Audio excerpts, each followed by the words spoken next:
A graça e a paz de Jesus, amados, retornando para o nosso pão da casa. Nós estamos lendo Deuteronômio, capítulo 17. E no finalzinho do capítulo, a palavra de Deus vai trazer uma orientação sobre como levantar uma liderança.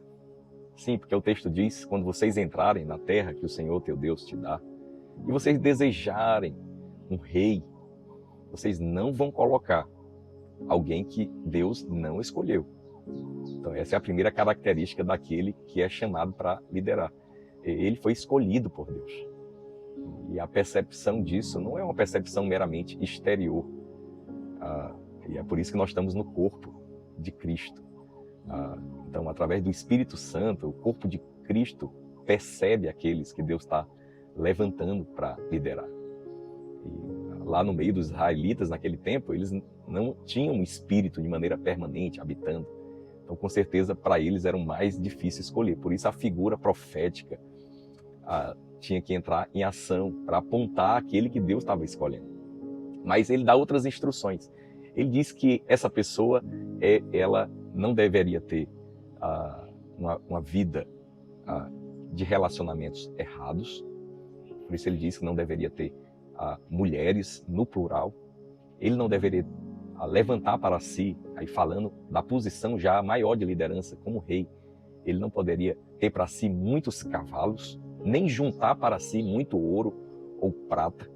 Ele deveria ter a lei, o livro da Torá, os mandamentos ali de Deus, uma cópia do lado dele, para ele ler todos os dias. Ele não deveria elevar o seu coração por causa da posição acima dos seus irmãos. O que tudo isso significa? Primeiro, em relação aos cavalos. Por que não ter muitos cavalos? Hoje é uma imagem às vezes distante para nós, mas cavalos falava de um poderio militar.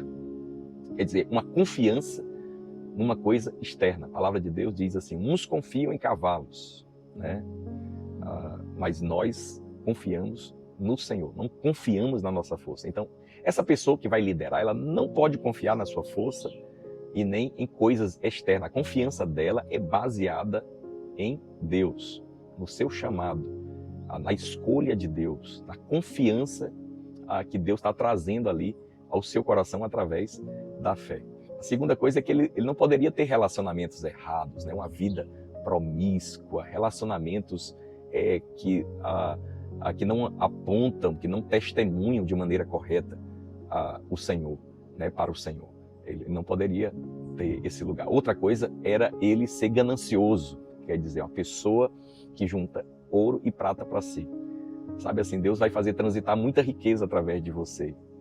E você vai ser muito abençoado, essa pessoa que é levantada como liderança.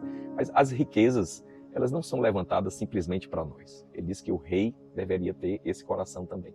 Não seria ganancioso, preso a dinheiro, preso ao mamon. Né? Líderes não podem ser presos a mamon. Por isso que líderes, uma das características do líder, assim, dentro da igreja, ele precisa ser um ofertante, um dizimista. Se ele não é um ofertante dizimista, é um sinal que ele é preso ainda a mamon. Precisa vencer isso. É como o rei que não poderia acumular ouro e prata. E ele diz que ele deveria ter uma cópia da lei e ler ela todos os dias. Isso é, assim, para nós hoje, né? Nós devemos ter, assim, ler as Escrituras todos os dias e ter o Evangelho do Senhor Jesus Cristo como fundamento. Quer dizer, andar com o coração na nova aliança, guardar o coração na aliança que nós recebemos inteiramente pela graça mediante a fé. E a palavra de Deus também vai dizer que esse coração não deveria ser elevado, esse líder, acima dos irmãos. Esse é um ponto importante. Ele não pode ser orgulhoso. Assim, o orgulho é algo que atrapalha a liderança.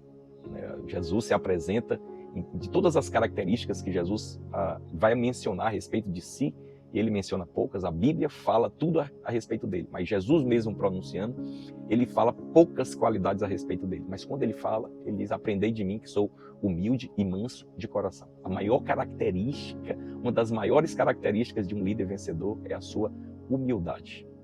A palavra de Deus vai dizer isso ali, vai fortalecer o que eu estou te dizendo ali no Sermão do Monte, no capítulo 5 de Mateus, quando ele diz assim, bem-aventurados, felizes são os humildes, são os pobres de espírito. Por quê? Porque são esses que dependem de Deus. Eles não andam por merecimento, eles não andam na sua força, eles não andam confiados em outra coisa a não ser no Senhor. E é isso que precisa existir em uma liderança. E eu sei que Deus está preparando aqui líderes, né?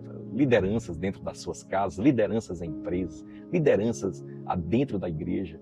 E eles são forjados por Deus com essas qualidades. Amém? Deus está fazendo isso na sua vida, na minha, na vida de tantos homens e mulheres de Deus. Então, Deus te abençoe, receba o pão da casa.